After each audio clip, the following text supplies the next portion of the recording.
வணக்கம். தமிழன் செய்தி களம்.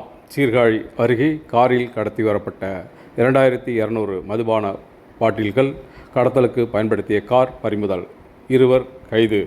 புதுச்சேரி மாநிலம் காரைக்கால் மாவட்டத்திலிருந்து மதுபான பாட்டில்கள் கடத்தி வரப்படுவதாக கிடைத்த ரகசிய தகவலின் பேரில் மயிலாடுதுறை எஸ்பி மீனா, மதுவிலக்கு பிரிவு டிஎஸ்பி லாமேக் உத்தரவின் பேரில் மயிலாடுதுறை மாவட்டம் சீர்காழி அருகே ஆலங்காடு கிராமத்தில் எஸ்பி தனிப்பிரிவு உதவி ஆய்வாளர் மணிகண்ட கணேஷ் தலைமையிலான போலீசார் வாகன சோதனையில் ஈடுபட்டனர். அப்போது அவ்வழியாக வந்த சொகுசு காரை நிறுத்தி சோதனை செய்ய முயன்றனர். ஆனால் போலீசாரை கண்டதும் கார் நிற்காமல் அதிவேகமாக சென்றது. தொடர்ந்து போலீசார் காரை விரட்டி சென்று மடக்கி பிடித்தனர்.